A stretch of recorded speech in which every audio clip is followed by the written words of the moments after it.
अंधार रातिर घन कुहुड़ी भितरे गोटे बाइक सह एक स्कूटी मुहांमुही धक्का हेबा फଳରେ 5 जनଙ୍କର जीवन जाइछि। तेबे घटनास्थल रे 3 जनଙ୍କ जीवन जाइथिबा बेले अन्य 2 जन मेडिकल रे मृत्युवरण करिसेंती। तेबे एपरि हृदय विदारक घटना को नै मेडिकल परिसर रे कांद बोबाळी सहित सकाकुल परिवेश सृष्टि होइछि। सेपटे अन्य जने एबे भी गुरुतर अवस्था रे मेडिकल रे चिकित्साधीन रहिछंती।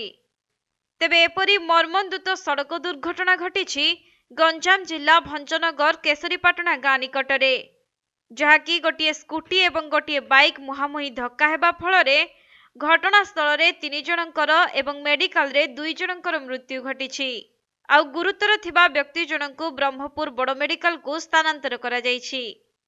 मिलिथिबा सूचना अनुसार गतकाली विलंबित राति रे 3 जन बाइक रे जाउथबा बेले विपरीत दिगरु स्कूटी रे आसुथबा 3 जनकु धक्का देइथिले। आउ दुर्घटना एते भयावह थिला जे शब्द सुनी स्थानीय लोक माने सेठाकु दौड़ी आसीथिले।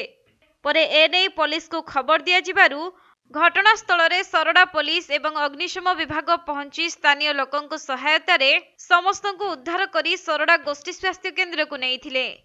किंतु सेठारे प्रथमे डाक्टर 4 जनकु मृत घोषणा करिथिबा बेले अन्य 2 जन चिकित्साधीन थिले। आउ परे पुणी आउ जनकर मृत्यु होइथिबा बेले गुरुतर थिबा व्यक्तिंकु ब्रह्मपुर मेडिकल को स्थानांतर करा जाइछि।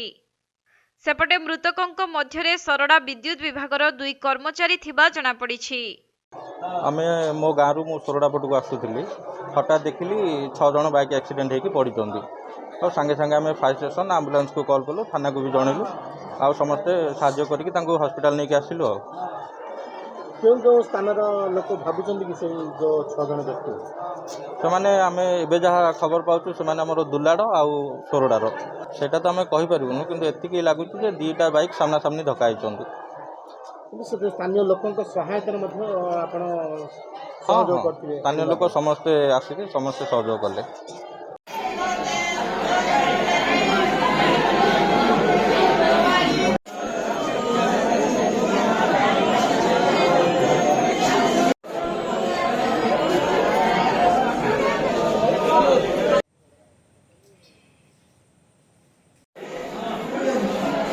गंजाम जिल्लारू जगन्नाथ साहू रिपोर्ट कोणार्क लाइव।